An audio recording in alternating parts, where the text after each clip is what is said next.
Speeding. Speeding. Speeding. 5, 4, 3, 2, 1. The world is changing faster than ever. What used to take decades is now taking years or even months. What you see right now is the illusion that people have had for many decades about the workplace being this secure place to work the rest of your life. For the first time in the history of our nation, our children will not do as well as us. We've seen our friends get laid off, we've been laid off, we've had our pay cut. People are overworked and underpaid. They seem to have less time and less freedom. They live under constant pressure. This is going to be forced. And so even if your employer loves you, they may have to cut you. There's something wrong that on Monday morning, the heart attack rate increases by 35%. Technology is accelerating, job security is declining. It just doesn't seem like the old models of making a living are as reliable as they used to be. Every aspect of our lives, there's a better way out there, but we're still doing it the old way. We live in the greatest country on the planet, and there are a lot of people sitting around complaining and being cynical. Like everyone's whining about this old model, and I'm like, why don't you leave it? Look at all this over here, look at all this opportunity. Since so much of our lives revolve around our work and the way we make our living, many people are thinking there just has to be a better way. The biggest challenge facing our world today is not making money, is what are we going to do with all the displaced, unemployed people? People are afraid that they're going to make the wrong decision. People are afraid of the unknown. People are afraid that maybe I don't have the skills. Hey, sports fans. Industrial age is over. It's dead. It's dying. That's why going to school to get a job is an obsolete idea. A steady paycheck is an industrial age idea.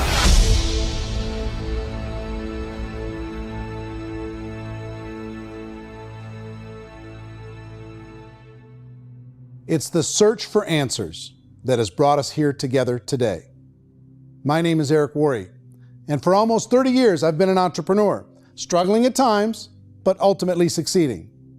As a best-selling author, speaker, and business owner, I've spent my entire career helping millions of people around the world to become entrepreneurs. And I believe strongly that there is, in fact, a better way when it comes to how we make a living. The career landscape has changed dramatically, and many are still working in a model that is completely out of date. What worked for previous generations isn't working as well for people today. In this film, we're going to explore 3 important questions. First, what's really going on in our working world today? Second, in this new economy, is it better to become an entrepreneur, or is it safer to work for someone else? And third, if a person decides to become an entrepreneur and start their own business, how can they do it without taking on massive risk? To help in this journey, I've brought together some of the greatest experts and thought leaders in the field of entrepreneurship to share the real facts with you. My intention is to give you new information that will allow you to make choices that are not limited by an old, outdated model. Let's start by understanding what's going on in our working world today.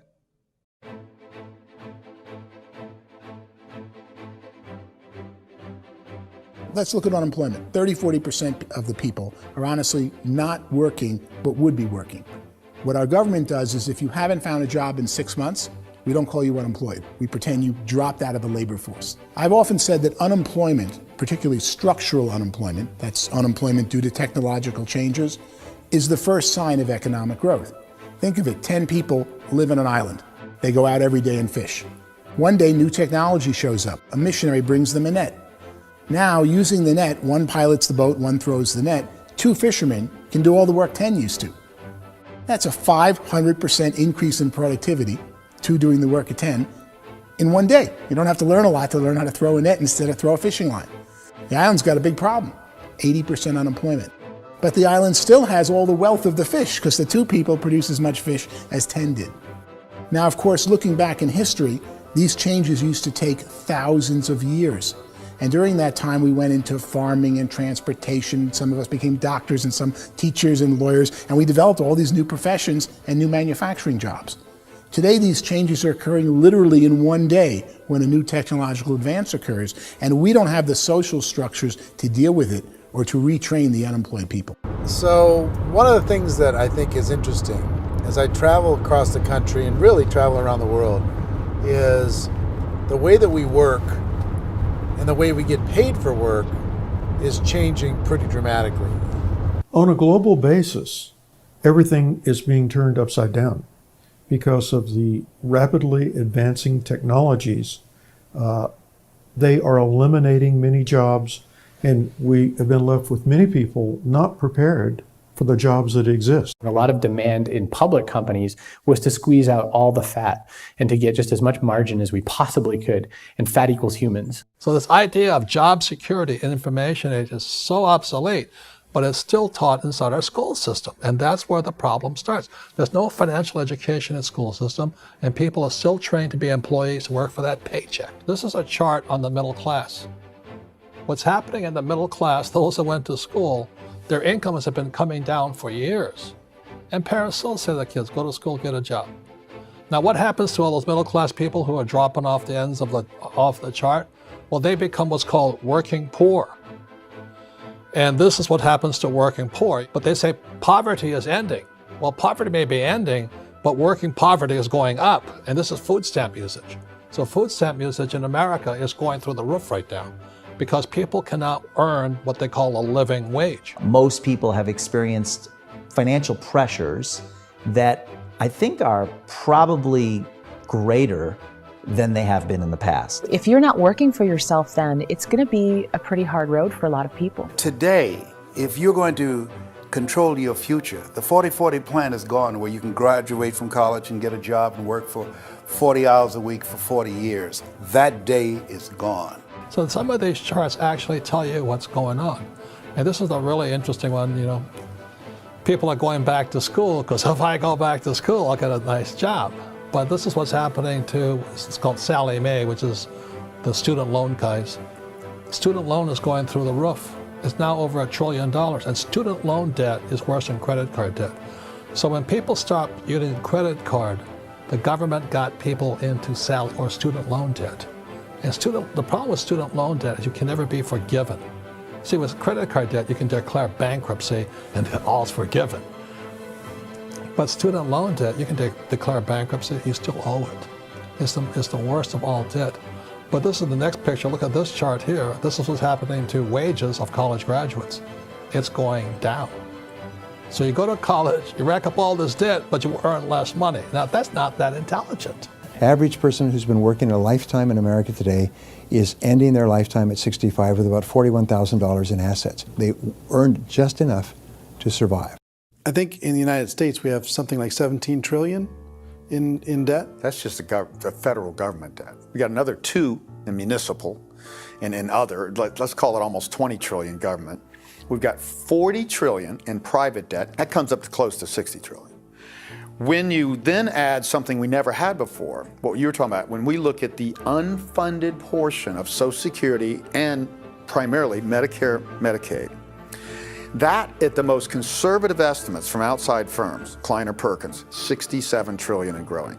That's more than all our other debt. There's less conservative estimates that say it's 84 trillion or higher.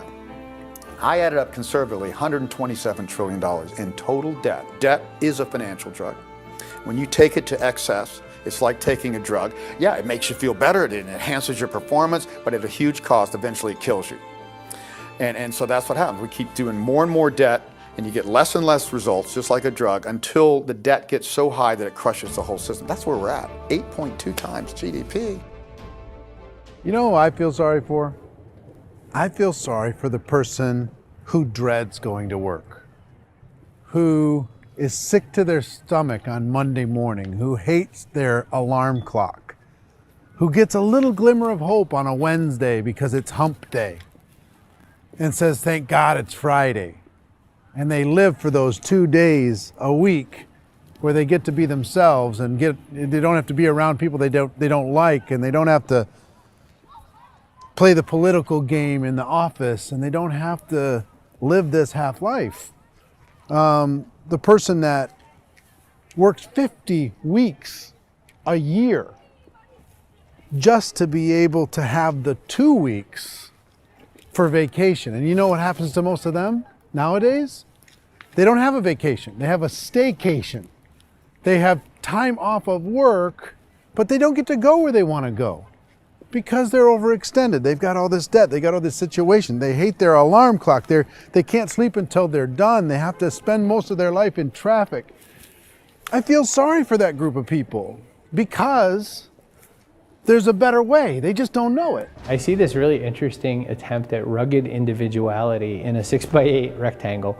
And I feel like you're all the same, except for the little push pins of the pictures. There's different pictures. Yours is named Jenny and his is named Sujara, but it's the same people. And this is how they are, and they're just like the zombies, and there's no joy in there, there's no fun. There's always like the wacky woman who decorates her cubicle, and that's the most she can do there. You got to give her credits, right? The wacky cubicle woman. The basis for their life is worry. I'm worried, you know, maybe I'll get fired. I'm worried maybe my company will go out of business. I'm worried I can't keep spinning the plates on paying the bills. I'm worried about how do I send my kids to college. I'm worried, what if the transmission of my car breaks? That's, you know, 2 or 3, I can't fix it.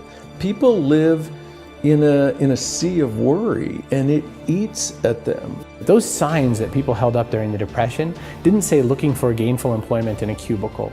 It said looking for work. Work is what we're looking for. Job is just a unit of measurement. Work is what we're going after. It's time to look in the mirror and say, it's not the economy, it's my economy. It's my little world of where I am. I need to improve. I'm not going to wait for the economy to come back because frankly, the economy is doing great in this country. So I'm here on Wall Street, the financial center of the universe, the financial capital of the world. This is where most people's money goes to at least be held for a time, right? With interest rates in banks being effectively zero, and many experts are predicting it's going to stay at zero for the next 10, 20, even 30 years, people feel like they don't have any choice but to put their future into equities, to put their future into the hands of other people on this stock market, and hope that the stock market goes up, hope that the stocks that their advisors pick or that they pick goes up. That's one way to go, I guess. It's my personal belief that if you put your future into the hands of yourself, in other words, you have earning power by yourself, I think you're a better investment than these guys. I think you controlling your future is a better option than handing over your retirement to these guys. The average household income in the United States is approximately $50,000 a year, what they call the middle class. To reach the top 25% of income earners, you'd need to earn at least $90,000 a year. To reach the top 10% would be a household income of $140,000, the top 5%, $190,000, and to be in the top 1%, you'd need a combined household income of at least $380,000 a year. So here's the question.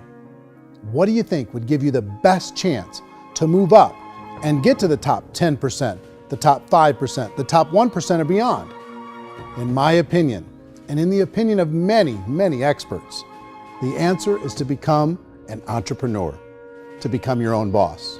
I think you have to be a business owner. I can't, the only time I ever say to someone it'd be great to be an employee is when they've already told me they've surrendered. I only tell people who are wounded spiritually that they should be an employee. And it's that feeling that you get when you pick up the backpack off the little Cub Scout and say, "Don't worry, little guy, we'll get you back to the camp."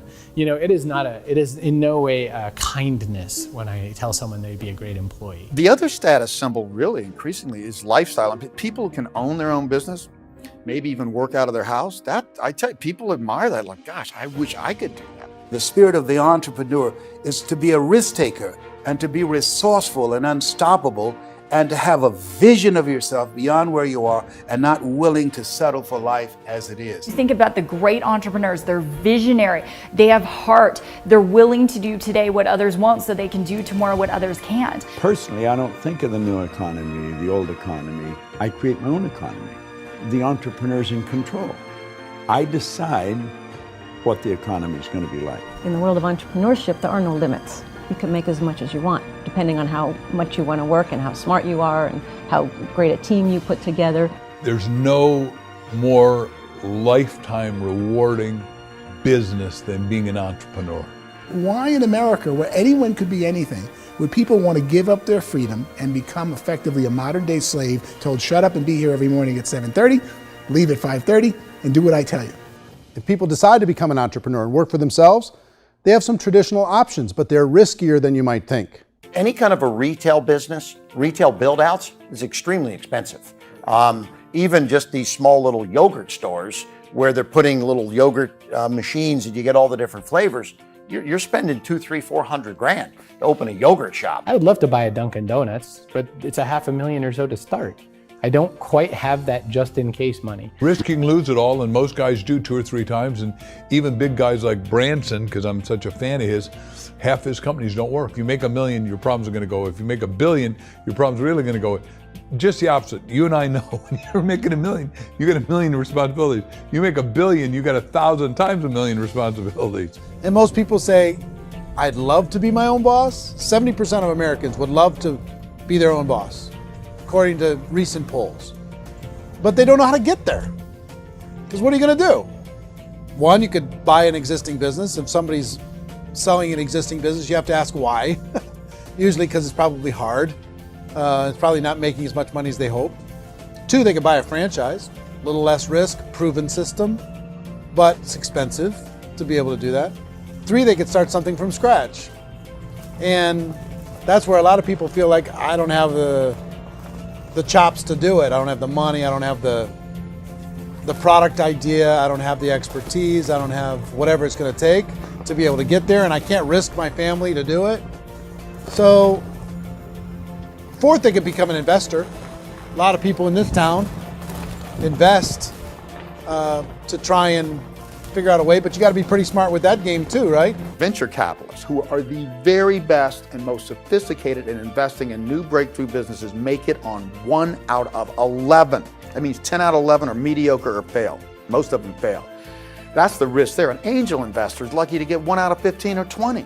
A business is a team sport. Like, I have to have accountants, I have to have engineers, I have to have systems designers, I have to have sales, marketing, I have to have accounting, I have to have mission statements, I have to have legal and all that. The average Joe Schmo, even me, I go out there, I don't have the skills to put a business together. I think the bottom line for the 4 traditional options is they take money, sometimes a lot of it. They take expertise, and they take time. All of that adds up to just too much risk for most people. I bought a business from somebody else and it was a lot of work. And you start wondering, what did I just buy? Because I guess ultimately I own your email list and I just overpaid for it. People that start their own business, they spend a lot of money, they spend a lot of time, a lot of effort to get things started. And the more you invest on the upfront, the harder you typically work at it. I can tell you what the success rate is of a restaurant. What is it? They're crazy enough. About 90% of them fail. About 90%, in how quickly? Year less. Wow. And if we're talking non-franchise, we're talking franchise, Sure. That's totally different. Yeah. But our students aren't getting franchise restaurants. You got to invest big money. Exactly. And with someone like McDonald's, you've had to work with the company for a long period of time, really know the You even have a business. chance at investing $1 You million. have a chance, and it's a slim chance. What if there was a way that you had all the proven aspects, the comfort aspects, and you could still control your own life? What if there was both? In other words, you didn't have to create everything from scratch. You didn't have to be a super leader. All you had to do, what if there was a proven product already? You didn't have to create the product. And there's a proven system already, proven training already. Everything except an employer. That was the only thing that you didn't have. Do you think more people would be open to working for themselves in that environment?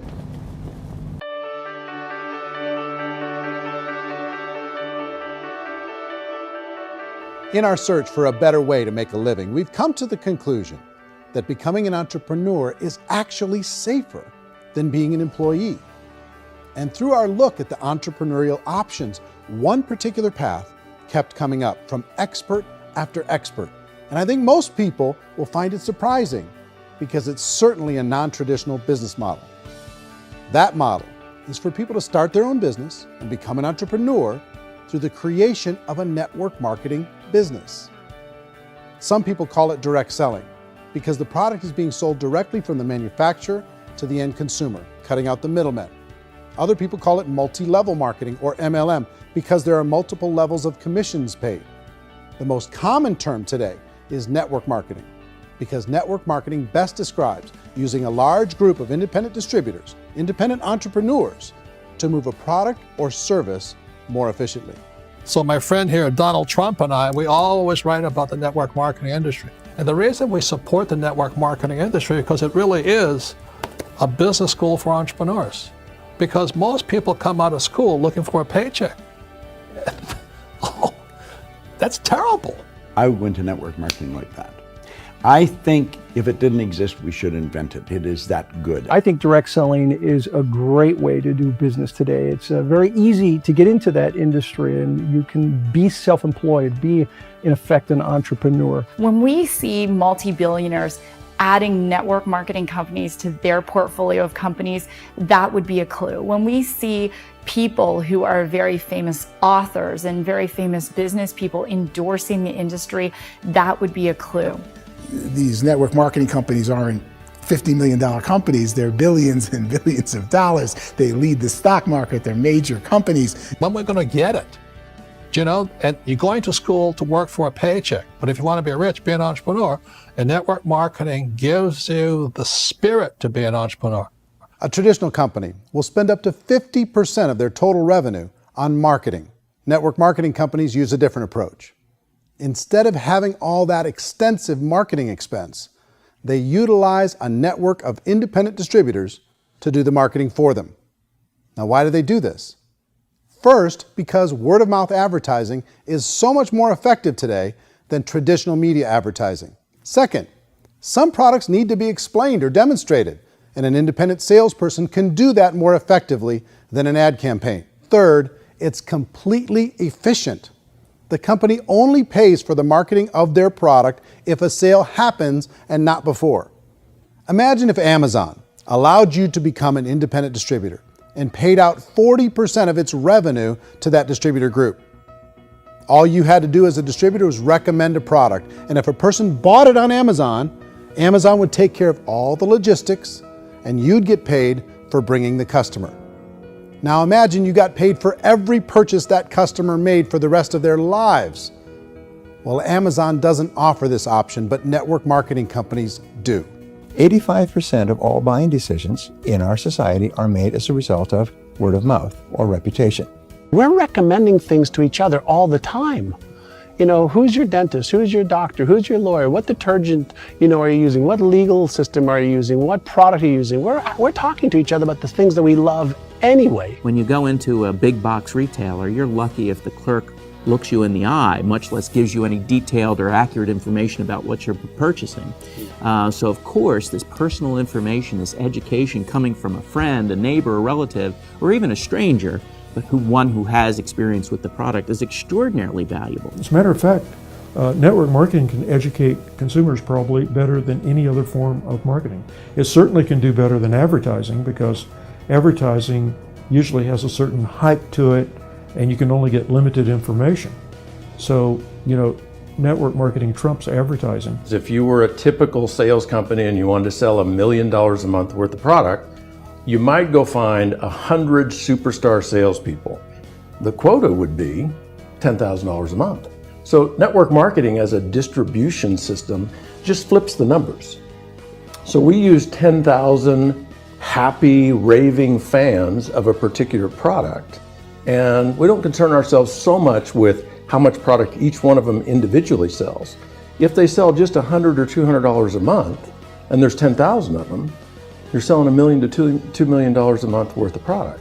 And that's the best way I can explain how network marketing works. This is the marketing arm of the company. There's not money being wasted on bricks and mortar. There's not money being wasted on inventory that's sitting stagnant somewhere. There's not of employees standing around that don't have customers.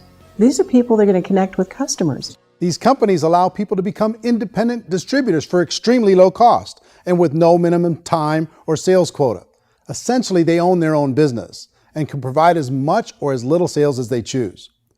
In other words, the distributor gets all the benefits of traditional business ownership without the risk. The advantage of network marketing is the ease of entry, the low risk, and the low startup cost, because almost everything else has very high risk. You can get in for a minimal investment. You're buying into a system that's already been proven, products or services that have been proven to work. The keys to network marketing is providing an opportunity for the masses to get involved, providing an opportunity for the average person who doesn't have the resources to start their own business.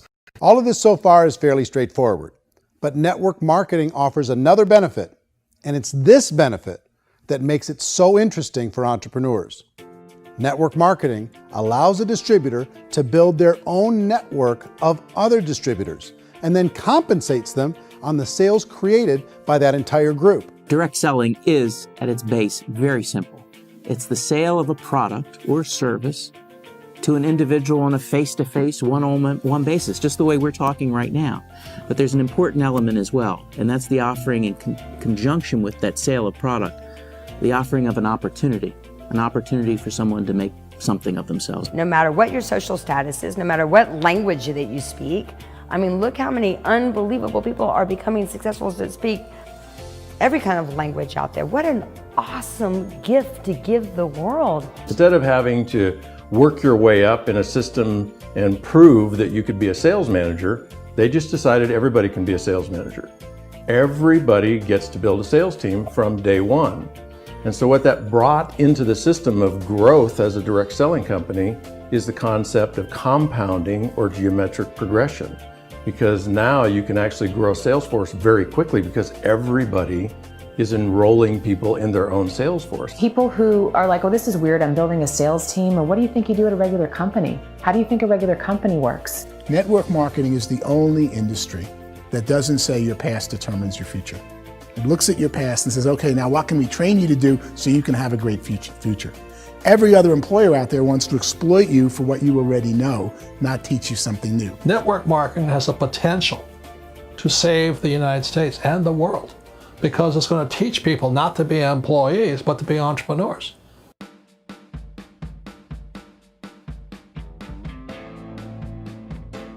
According to the Direct Selling Association, if you add up all the network marketing companies around the world, they combine to do over $178 billion a year in retail sales. To give you an idea of how big that really is, the NFL, the National Football League, does approximately $9 billion a year. The music industry does a little more than $16 billion a year, and the movie industry does about $80 billion a year. Using a conservative average, network marketing companies pay their distributors about 40% of that $178 billion in the form of commissions, which adds up to more than $71 billion a year. That's almost $6 billion a month. It's almost $200 million in commissions every single day. So it's certainly working, and people are making serious money in network marketing. With the growth of the direct selling industry over the last 10, 15, 20 years, we've seen a broader understanding of the channel. We have seen more and more people getting involved in the business, so our penetration in the marketplace has increased, and thus the understanding in the marketplace of who we are has increased. And we've seen non-direct selling companies look at the direct selling model and say, something's going on there. People are making money, companies are being profitable, individuals are being motivated, product is being delivered to market. Maybe we should explore this. Some people think only the people at the top make money. Well, let's take a look at that as well. In the network marketing profession, there are roughly 500 people in the world who earn over $1 million a year. If you round that number up to $2 million a year, that adds up to about $1 billion a year. That takes the $71 billion paid out each year down to $70 billion. So where does the rest of the money go? The vast majority goes to part-time people making anywhere from a few $100s a month to many thousands of dollars a month. It goes to people who choose to make it a full-time career move and earning even more than that. Every day, people are using the money they earn through network marketing to pay off debt, have more fun, and improve the quality of their lives. Everyone I know in network marketing has been doing that since the 50s. They go to work when they want to go to work. They stop working when they want to take time with their children to have a leisurely breakfast and discuss issues and drive them to school. They go back to work when they get home, wherever they're working out of. The biggest thing that I've seen is people that have become much happier in their life. MLM has probably made more millionaires of more people in more countries, and I've spoken to them in 67 countries, than any other single form of business, starting from nothing. If they have a choice between working a job for the next 10 years or working a network marketing business for the next 10 years, the result of working the network marketing business will be better. A lot of people within the industry go on and make this a career and do extremely well at it. Network marketing has been nothing but good for everyone I know that's been involved with it because they did it seriously and they played full out and they've been very successful. It's been a constant barrage of success stories and people showing off stuff that they got as a result of it. How many people are involved? Approximately 16 million Americans and 96 million people around the world are currently participating in network marketing. And in a recent poll, 82% of those people report a good, very good, or excellent experience with network marketing. So people are happy.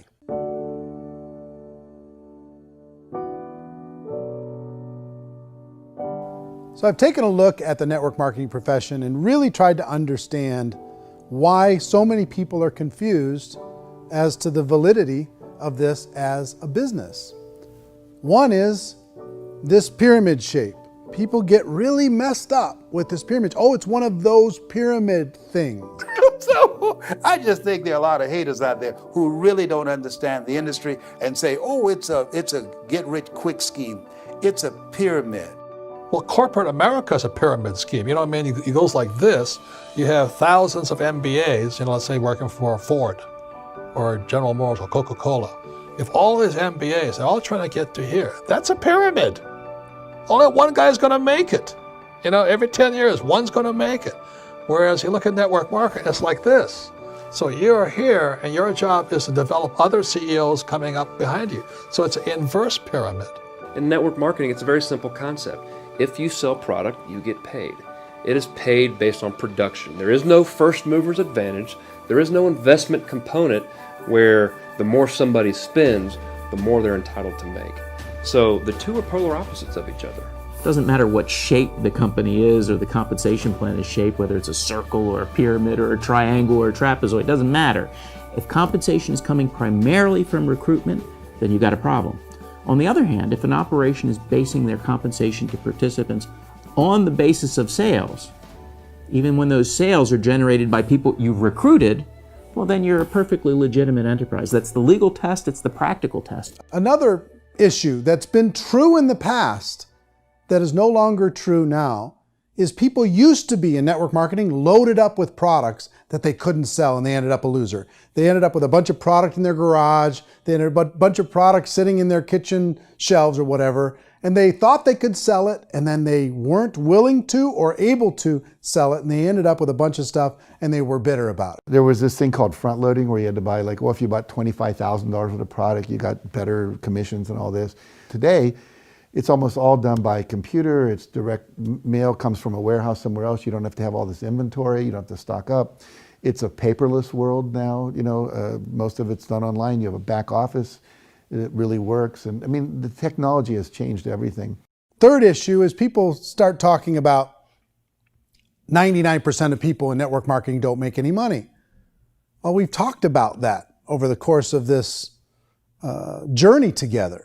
Almost $200 million a day is being paid out to network marketing distributors around the world. The naysayers, the people who say that it doesn't work, are usually the ones who just don't know how to make it work for themselves.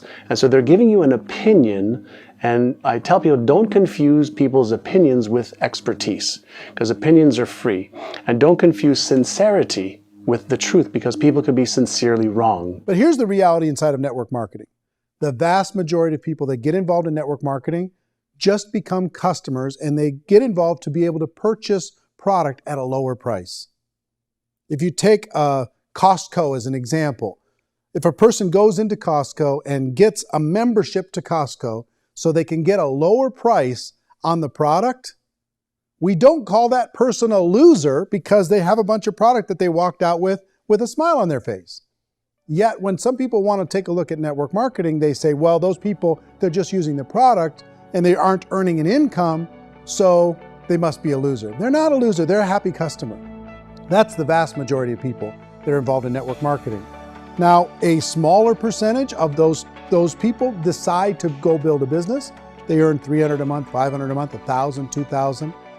That's the bulk of earnings in network marketing. And then there's the few that really decide to take it serious, really decide to build a large network, really work to make that network very, very productive. And those people make huge amounts of money and there's no cap. What I do as an outside economist, just somebody looking at this industry like any other industry I speak and say, look, what's the realities of this? 1% do incredibly well. 10% generate some additional income at pretty low risk and effort. That's not, and 90% of people roughly end up customers. One thing that I think is real when it comes to people's perceptions about network marketing is people put this, and distributors, I think, involved in network marketing have some responsibility for this. They have sometimes unrealistic claims about the product or about the income. Most people who become distributors, they want the money, they want to be successful, but they don't have the skills. They don't know what to do. And when people don't know what to do and they're in a new business, they're scared. And when they're scared, they panic and desperation kind of sets in. So they think everyone they talk to has to get in. So if I talk to you and you say, well, no, I don't have time to do that, they're like, no, I need you. You have to do this or I won't be successful. So I start clawing on you. I start that desperation. So then I start making claims about the product, which are not appropriate, probably not even true. Or I start saying, oh, let me show you how you can make all this money and you don't have to do anything, Eric. And so you just totally misrepresent the opportunity, and you're clingy with people because you think you need everybody to be successful, and you don't. You know, one of the messages that I try to deliver most forcefully to companies as well as salespeople in direct selling is that you don't have to overpromise. The reality is in network marketing, there's a lot of hard work involved. There's a lot of effort. You're going to have to develop yourself. It's a business like anything else. It's going to take some time, but in my opinion, it's better.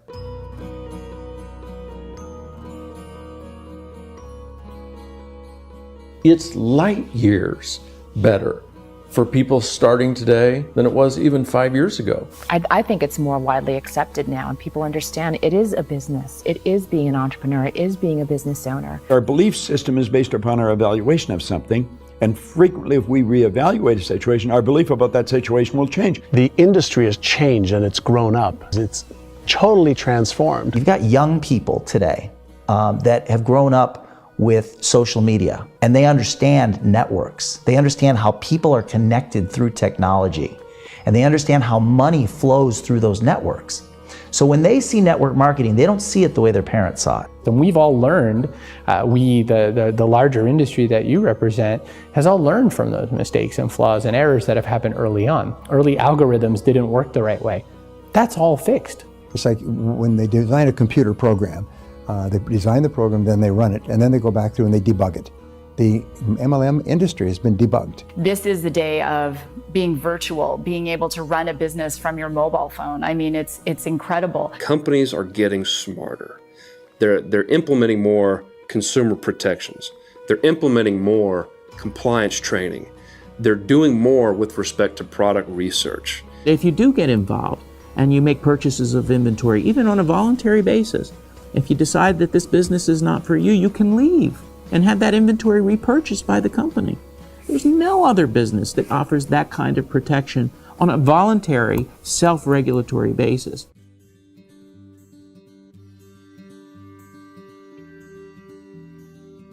If you decide to look further into a network marketing business in order to generate more cash flow for your family, I would recommend reviewing the following 4 elements. First is the product or service. And on the product or service, I would ask 5 important questions. 1, do you like it? Is it something you would feel comfortable sharing with others? 2, is there a recognized need in the marketplace? It's hard to create a need if one isn't naturally there. 3rd, does the product meet that need? Does it solve a legitimate problem for consumers? And 4th, is it priced to sell? Can it compete in the marketplace? And 5th, is it priced for profit? Is there enough margin for the company and the distributor to be able to generate income for the long term? If you can answer the questions on the product to your satisfaction, the next element to consider is the company itself. Is it well run? Do you believe in the founders or the management team? Do you feel they have what it takes to go all the way? See, it doesn't matter how good the product is if the management can't take care of the company. Good management can change with the times. They can handle adversity. They can make good decisions. Make sure you choose a company that can serve you for a long time. The third element to consider is the compensation plan. And with that, there are 3 important things to look at. First, a brand new person needs to be able to generate some money fairly quickly. It may be an obvious reason, but you can probably imagine the ripple effect of a distributor getting involved and having even a small victory fast. That can only help with the overall success of the organization. Second, a person should be able to develop a moderate part-time income in a reasonable period of time. As they develop their network and as their sales grow, they should be able to enjoy more benefits. And third, for the people who are really serious, for those who decide to really go pro in the network marketing profession, there should be the possibility to make a serious full-time income if they work hard and are committed to developing their skills. If you're comfortable with the product, the company, and the compensation plan, the last thing you should look at is the support that will be made available to you. Does the company have a website? Does it have a solid online reporting tool? Do they have comprehensive training available? Do they host events to help you build your business? If you decide to do this, what kind of a support system can you plug into? Choosing a network marketing company is a personal decision. But evaluating the 4 elements of product, company, compensation plan, and support is a great place to start. Is the company promising that you're going to get rich quick or that you can make a lot of money without a lot of effort? That's a red flag. Is there a product that you really believe in that you think can be sold? Or are you being told by salespeople or the person who's trying to recruit you or by the company itself that don't worry about the product, all you have to do is recruit other people into the business? Red flag, warning sign. If you're hearing that, take a second or even a third look. Get to know the customers, the products, the business, have some success, and see where the opportunities might take you to move up in the organization. You want to find out, how concerned are they about my education, my training, and my development? Is there a space for me to grow? Most important question. Learn everything that you can about the product. Make sure it's something that you believe in, and learn everything you can about the industry and work that system. You have to be very passionate about whatever that company is doing. I would get involved. You can always test drive anything, the product, the service, the community, and then lean into it a bit. If it feels good, then lean into it a lot. Behind me is the Lincoln Memorial. And this is a place where Martin Luther King Jr. had his famous "I Have a Dream" speech. And at that speech, he talked about his dream for equality for everyone around the world, and that's a noble dream. But I think more people need to remember what it was like when they were kids and the dream was still alive in them, before it got beaten out of them by reality, by this paycheck, by these responsibilities, and by having to live for this job to pay the bills. I think people need to remember that, go back to that. Once they know that there's a better way, I think their future is going to be much brighter. They can live a better life.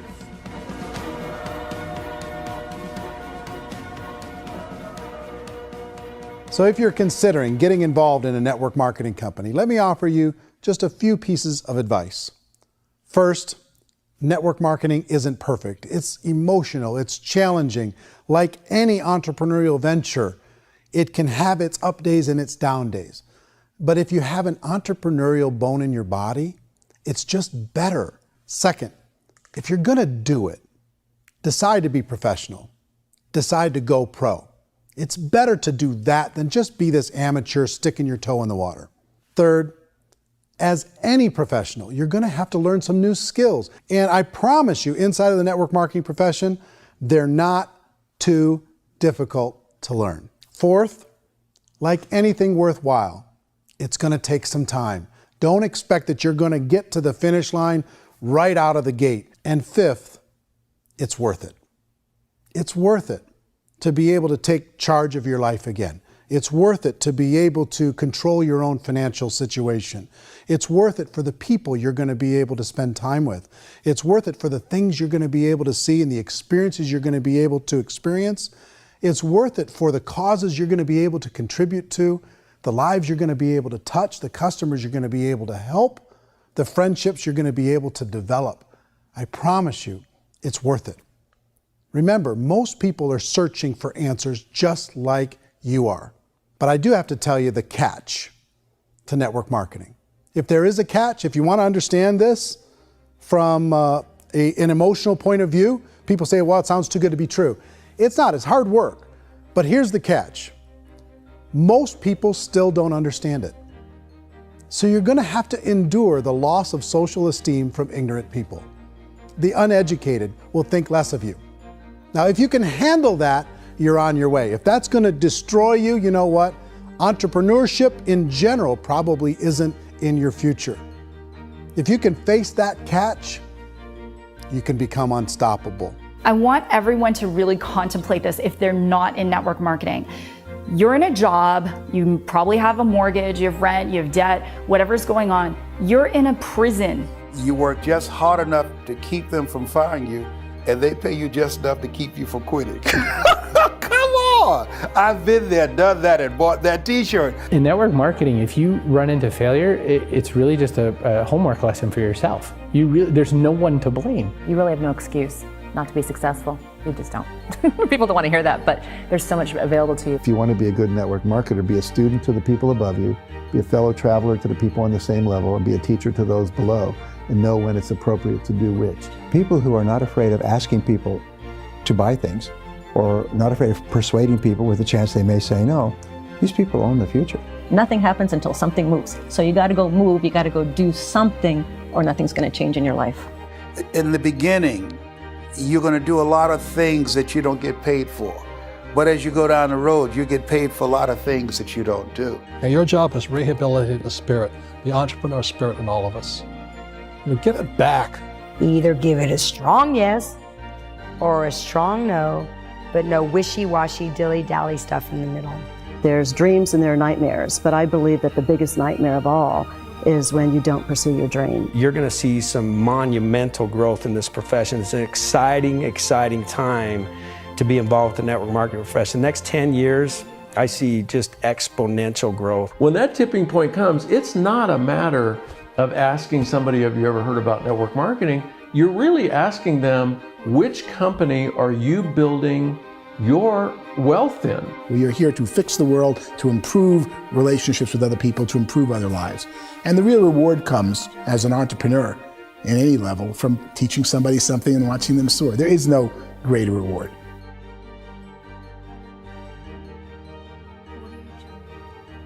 Life's too short to spend it living someone else's dream instead of your own. It's too short to spend it living at a fraction of your potential. Can being an entrepreneur be a challenge at times? Sure. But here's what you get in exchange. It can be yours. Something that you built, something that you created, something that you made happen. This balloon represents your dream. It represents entrepreneurship. My wish for all of you is that you would reach out and grab it. The choice is up to you.